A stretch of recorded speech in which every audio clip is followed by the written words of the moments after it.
सो hi guys, आज हम BEVAE 181 के इम्पॉर्टेंट क्वेश्चंस को देखेंगे। इसमें ब्लॉक 1 है जो उसमें 3 यूनिट हैं। सबसे पहले स्टार्ट करेंगे हम यूनिट 1 से, जिसका नाम है आवर एनवायरनमेंट। गाइस, जैसा कि इसका नाम है आवर एनवायरनमेंट, इसमें हम एनवायरनमेंट के बारे में जानेंगे।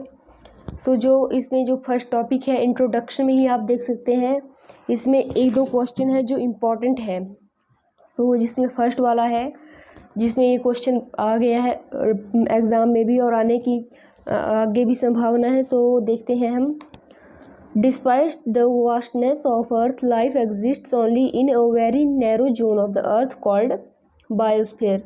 और गाइस, जो एग्ज़ाम होंगे उनमें आपको 4 ऑप्शन दिए गए होंगे। जैसे ये वाला क्वेश्चन भी बन सकता है कि इसमें आपके पास ऑप्शन होंगे जैसे कि मेसोस्फेयर आ गया, एटमॉस्फेयर, बायोस्फेयर या फिर नन ऑफ द अबव, ऐसे दिए गए होंगे। लेकिन अभी मैं आपको सिंपल लैंग्वेज में समझा दूं, तो चलिए स्टार्ट करते हैं आगे भी।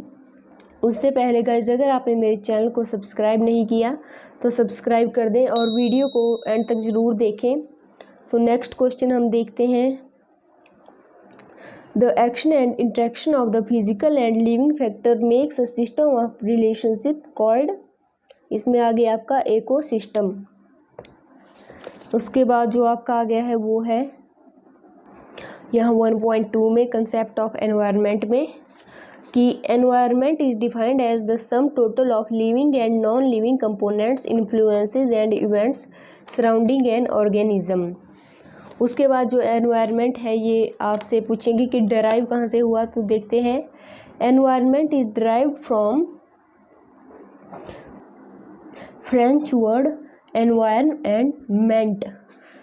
गाइज, आपके पास अभी वैसे भी एग्ज़ाम आने वाले हैं, इतना टाइम नहीं है कि पूरी बुक को पढ़ें, इसलिए आपको मैं जो मेन मतलब क्वेश्चन जिनमें उम्मीद है कि ये आ सकते हैं वो आपको समझा दूँ। एनवायरन जो हो गया उसका मतलब होता है टू एनसर्कल और सराउंड, और जो मेंट हो गया उसका मतलब होता है ऑक्शनिंग। और इसी पेज के एक लास्ट में लाइन है कि the decomposers are the saprotrophs like bacteria and fungi. ये भी आपसे पूछ सकते हैं कि एग्जाम्पल ऑफ डिकम्पोजर, ये पता होनी चाहिए, वैसे तो सिंपल है। उसके बाद हम देख सकते हैं, ये बहुत इंपॉर्टेंट है जो ये वाला है, the organism can tolerate changes in environment with in a certain range called range of tolerance. ये वाला आपको याद रखना है, ये क्योंकि इम्पॉर्टेंट है। उसके बाद जो आपका आया 1.3 से, what are the components and types of environment. Components जो है एनवायरनमेंट के वो 2 ही हैं, biotic components and biotic components. और जो गाइस इसमें ऑप्शन दिए गए हैं, एग्जांपल दिए गए हैं दोनों के। फर्स्ट ऑफ ऑल हमें ये पता होना चाहिए कि अबायोटिक का मतलब क्या होता है। अगर हम हिंदी में समझें तो इसका मतलब होता है अबायोटिक का अजैविक, या जो मतलब जिंदा नहीं है। जीव क्या आ गया, मतलब जो जीवित है, और जो अबायोटिक आ गया वो मतलब जीवित नहीं है। और बायोटिक का भी वैसे हो गया जैविक, जो जीवित है। अबायोटिक का जो बुक में ऑप्शन दिए गए हैं, एग्जाम्पल दिए गए हैं, वो है आपके light, precipitation, humidity and water, temperature, atmospheric gases, seasonal changes, topography.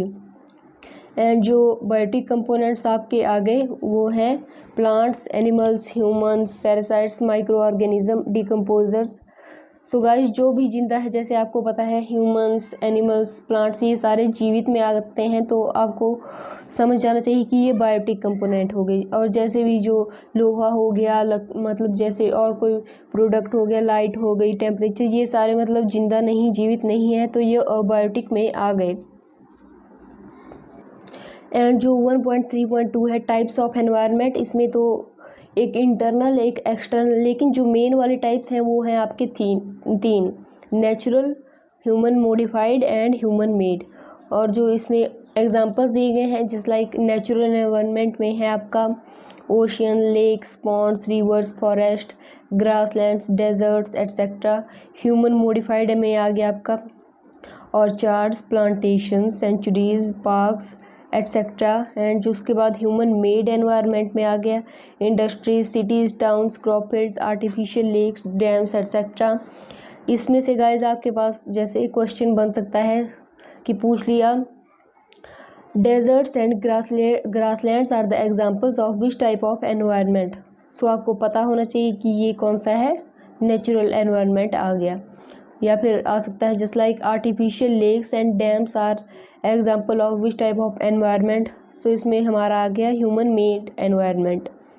उसके बाद जो आपका आ जाता है वो है various approaches to human environment relationship. यही क्वेश्चन आपका आ जाता है ऐसे कि the various approaches to human environment relationship are. इसमें आपको पता होना चाहिए फर्स्ट वन है आपका डेटर्मिनिज्म, उसके बाद possibilism and last one environmentalism. जो फर्स्ट वन है आपका, इसमें से भी काफ़ी क्वेश्चन बन जाते हैं, मतलब इन तीनों में से ही। सबसे पहले तो जो क्वेश्चन बनता है वो है this concept was developed by German geographer Friedrich Ratzel. और जो गाइस इसमें आपको एक बार पढ़ लेना है इसको, क्योंकि ये जो आपका आगे भी दिया गया है which was further expanded by Ellsworth Huntington. इसमें ज़्यादातर कन्फ्यूज़न हो जाती है कि ये डेवलप किसने किया और आगे एक्सपेंड किसने किया। तो इसमें आप याद रखना जर्मन जियोग्राफर, और आगे एक्सपेंड किया एल्सवर्थ हंटिंगटन। और गाइज ये भी याद रखना कि जो डेटर्मिनिज्म है जिसने डेवलप किया था वो जियोग्राफर थे, जर्मन जियोग्राफर। क्योंकि जो आपका आगे वाला टॉपिक है उसमें जिसने डेवलप किया है वो एक हिस्टोरियन थे। जो नेक्स्ट क्वेश्चन बन सकता है वो है आपका determinism approach is based on the concept of what.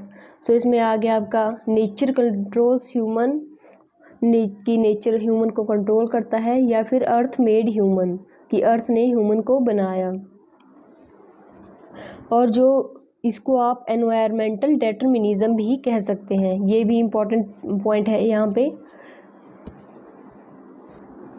और गाइस जो एक और क्वेश्चन यहाँ से बनता है वो इम्पोर्टेंट भी है, वो आपका आ गया कि according to determinism approach human being is largely influenced by what. Influenced by nature आ जाएगा इसमें। इसके बाद हम देखते हैं पॉसिबिलिज्म। जैसे कि मैंने ऊपर बताया, ये जो पॉसिबिलिज्म वाली टर्म है इसको डेवलप किया था फ्रेंच जो थे वो हिस्टोरियन थे। इनमें आपको अच्छे से ध्यान रखना है कि जो पॉसिबिलिज्म है वो हिस्टोरियन, मतलब PH याद रख लेना आप। और जो डेटर्मिनिज्म है वो जर्मन जियोग्राफर। पॉसिबिलिज्म को डेवलप किया था, इन्होंने रखा था लुसियन फेवर। और जो इसमें है वो है आपका, ये क्वेश्चन इंपॉर्टेंट है guys, that is possibilism indicates that the physical environment is dash and human being is the dash agent at liberty to choose between wide ranges of environment possibilities. इसमें आपका सिंपली आ गया environment is passive and human being is active agent. और इसमें से यही question है। और उसके बाद हम देखते हैं लास्ट वन एनवायरमेंटलिज्म और इकोलॉजिकल अप्रोच।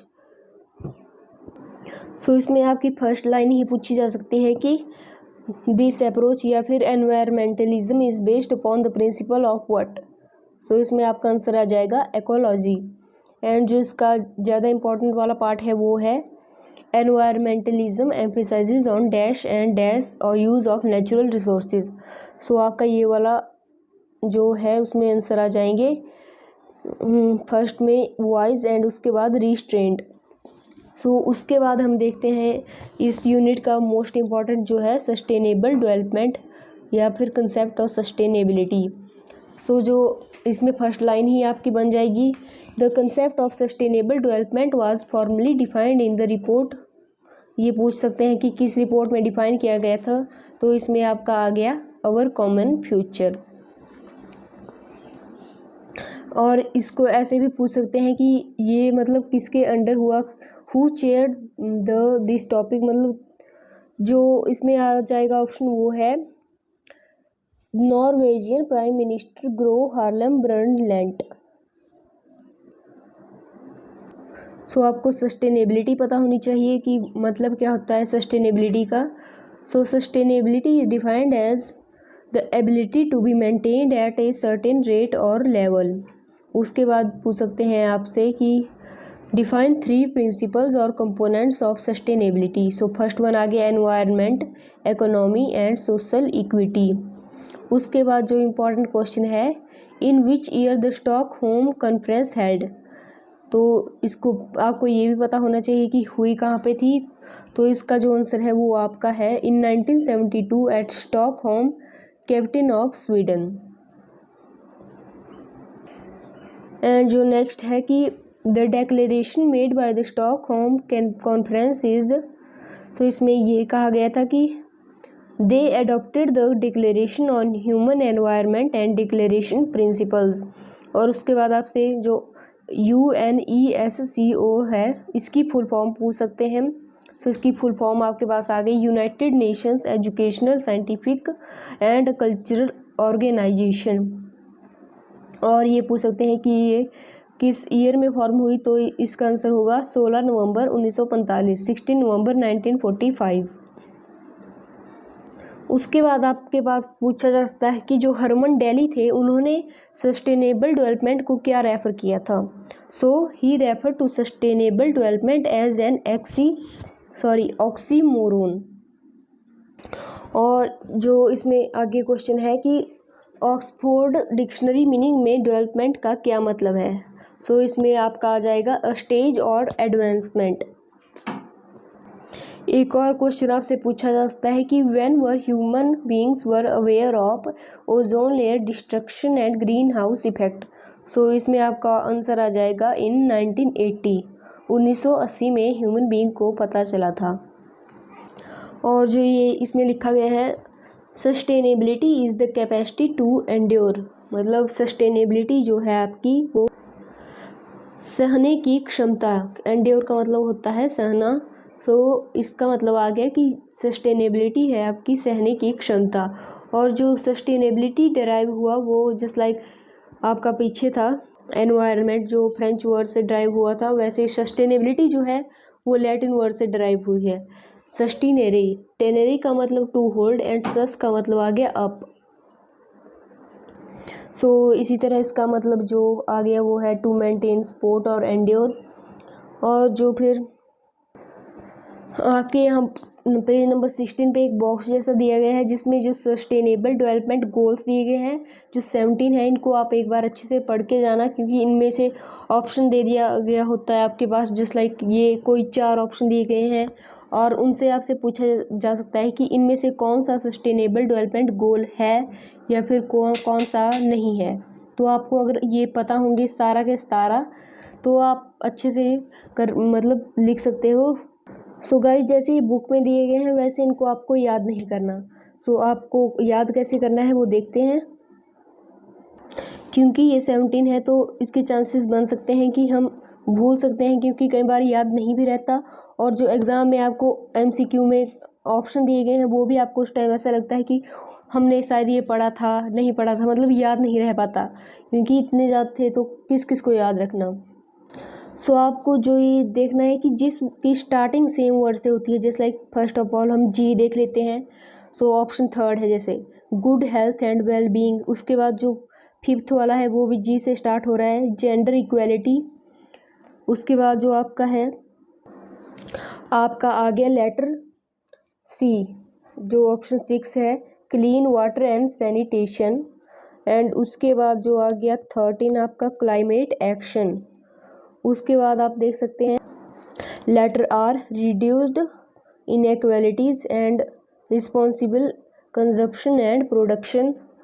उसके बाद आप देख सकते हैं 14-15 life below water, life on land. And उसके बाद पी वाला peace, justice and strong institution and partnership for goals. और उसके बाद जो आपको लास्ट में देखने हैं वो मतलब जैसे कि ये no poverty, zero hunger, affordable clean energy, decent work and economic growth, industry, innovation and infrastructure. And जो लास्ट में रह गया sustainable cities and communities. So इस तरह से आपको जो मतलब सेम लेटर की स्टार्टिंग है जिनकी वो एक साथ रखने हैं और बाकी जो मतलब सभी सिंगल अलग अलग से स्टार्ट हैं वो अलग रखने हैं। सो इस तरह आप इजीली इनको याद कर सकते हो। सो इसी तरह आपकी यूनिट 1 जो ख़त्म हो गई वो, उसके बाद हम यूनिट 2 अब स्टार्ट करेंगे नेक्स्ट वीडियो में। सो गाइज़, अगर आपको मेरी ये वीडियो अच्छी लगी तो प्लीज़ लाइक कमेंट करना ना भूलें और ज़्यादा से ज़्यादा शेयर करें। और गाइज़ मेरे